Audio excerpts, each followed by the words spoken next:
Hello and welcome back to Storytime with the Shapiro family. Tonight, Bridget continues reading The Secret Garden by Frances Burnett. We hope you enjoy this. Chapter 20. I shall live forever and ever and ever. But they were obliged to wait more than a week, because first there came some very windy days, and then Colin was threatened with a cold, which two things happening one after the other would no doubt have thrown him into a rage, but that there was so much careful and mysterious planning to do, and almost every day Dickon came in, if only for a few minutes, to talk about what was happening on the moor and in the lanes and hedges and on the borders of streams. The things he had to tell about otters and badgers and water rats' houses, not to mention birds' nests and field mice and their burrows, were enough to make you almost tremble with excitement when you heard all the intimate details from an animal charmer and realized with what thrilling eagerness and anxiety the whole busy underworld was working. "They're same as us," said Dickon, "only have to build their homes every year, and it keeps them so busy they fair scuffle to get 'em done." The most absorbing thing, however, was the preparations to be made before Colin could be transported with sufficient secrecy to the garden.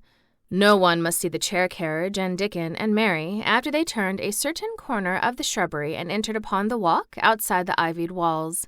As each day passed, Colin became more and more fixed in his feeling that the mystery surrounding the garden was one of its greatest charms. Nothing must spoil that. No one must ever suspect that they had a secret. People must think that he was simply going out with Mary and Dickon because he liked them and did not object to their looking at him. They had long and quite delightful talks about their route. They would go up this path and down that one and cross the other one and go round among the fountain flower heads as if they were looking at the bedding out plants the head gardener, Mr. Roach, had been having arranged. That would seem such a rational thing to do that no one would think it at all mysterious. They would turn into the shrubbery walks and lose themselves until they came to the long walls. It was almost as serious and elaborately thought out as the plans of march made by great generals in time of war. Rumors of the new and curious things which were occurring in the invalids' apartments had of course filtered through the servants' hall, into the stable yards, and out among the gardeners. But, notwithstanding this, Mr. Roach was startled one day when he received orders from Master Colin's room, to the effect that he must report himself to the apartment, no outsider had ever seen, as the invalid himself desired to speak to him. "Well, well," he said to himself as he hurriedly changed his coat, "what's to do now? His Royal Highness that wasn't to be looked at calling up a man he's never set eyes on." Mr. Roach was not without curiosity. He had never caught even a glimpse of the boy and had heard a dozen exaggerated stories about his uncanny looks and ways and his insane tempers. The thing he had heard oftenest was that he might die at any moment, and there had been numerous, fanciful descriptions of a humped back and helpless limbs given by people who had never seen him. "Things are changing in this house, Mr. Roach," said Mrs. Medlock, as she led him up the back staircase to the corridor on to which opened the hitherto mysterious chamber. "Let's hope they're changing for the better, Mrs. Medlock," he answered. "They couldn't well change for the worse," she continued, "and as queer as it all is, there's them as finds their duties made a lot easier to stand up under. Don't be surprised, Mr. Roach, if you find yourself in the middle of a menagerie and Martha Sowerby's Dickon more at home than you or me could ever be." There really was a sort of magic about Dickon, as Mary always privately believed. When Mr. Roach heard his name, he smiled quite leniently. "He'd be at home in Buckingham Palace or at the bottom of a coal mine," he said, "and yet it's not impudence, either. He's just fine, is that lad." It was perhaps well he had been prepared, or he might have been startled. When the bedroom door opened, a large crow, which seemed quite at home perched on the high back of a carven chair, announced the entrance of a visitor by saying, "Caw, caw," quite loudly. In spite of Mrs. Medlock's warning, Mr. Roach only just escaped being sufficiently undignified to jump backward.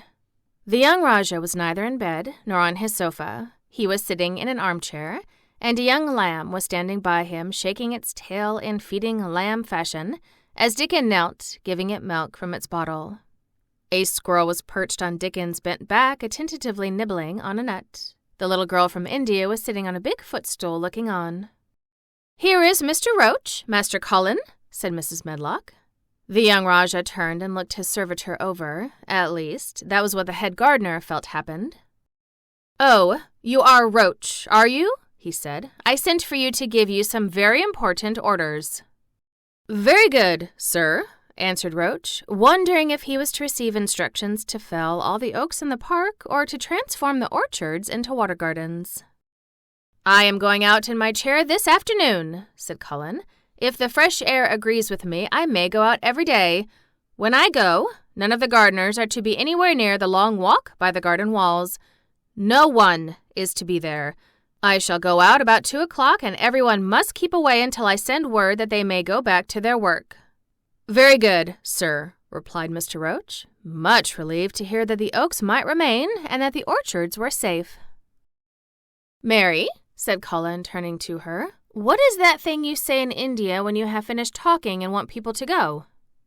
"You say, 'You have my permission to go,'" answered Mary. The Rajah waved his hand.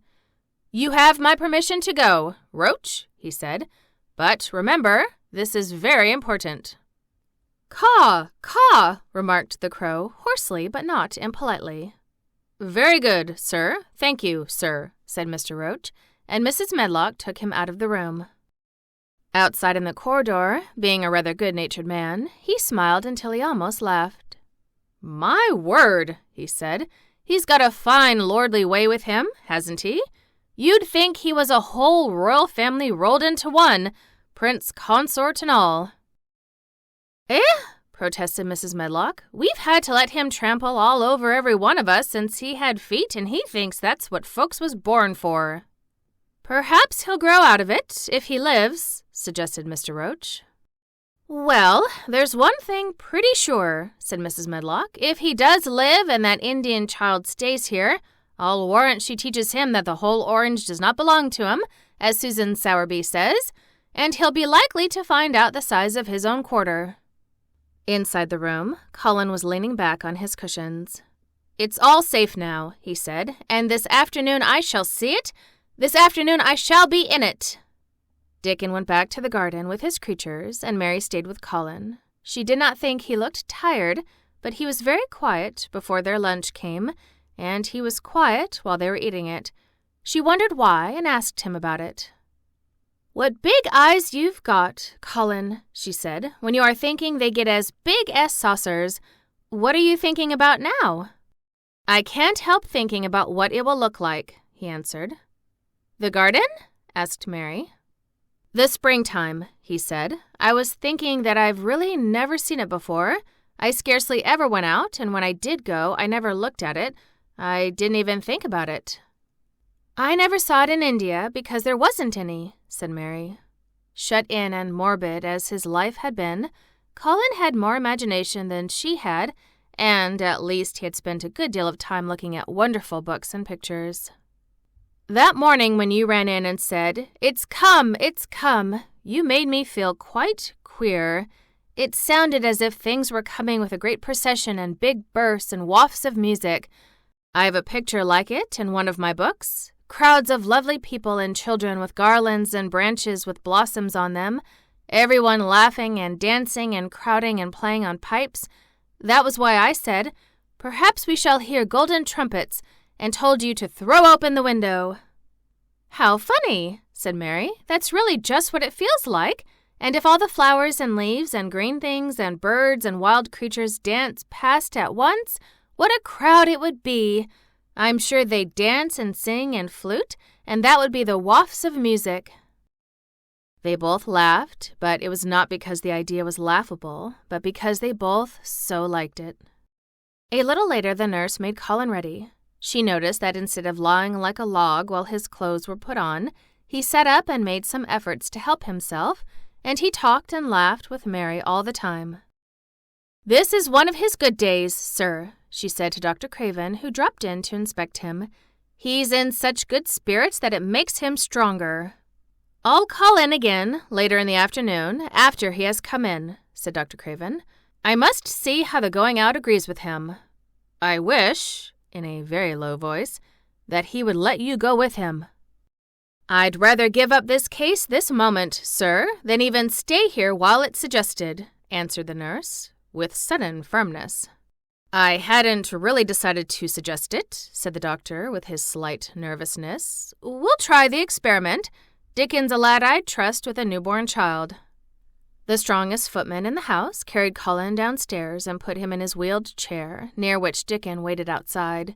After the manservant had arranged his rugs and cushions, the Rajah waved his hand to him and to the nurse.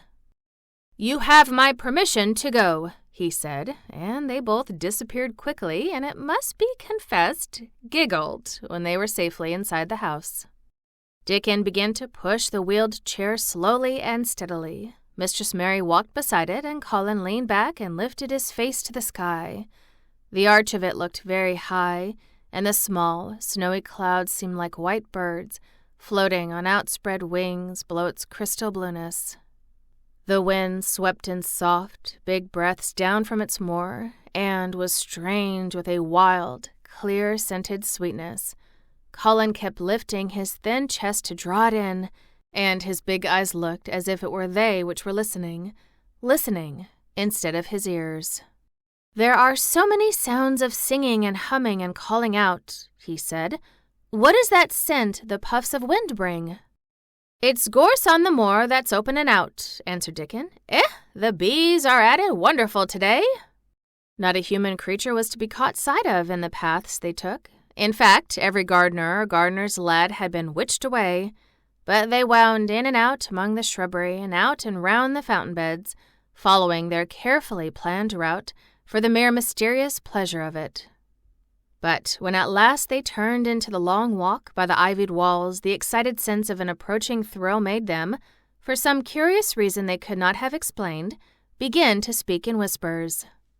This is it, breathed Mary. This is where I used to walk up and down and wonder and wonder. Is it? Cried Colin, and his eyes began to search the ivy with eager curiousness. But I can see nothing, he whispered. There is no door. That was what I thought, said Mary. Then there was a lovely breathless silence, and the chair wheeled on. That is the garden where Ben Weatherstaff works, said Mary. Is it? Said Colin. A few yards more, and Mary whispered again. This is where the robin flew over the wall, she said. Is it? Cried Colin. Oh, I wish he'd come again.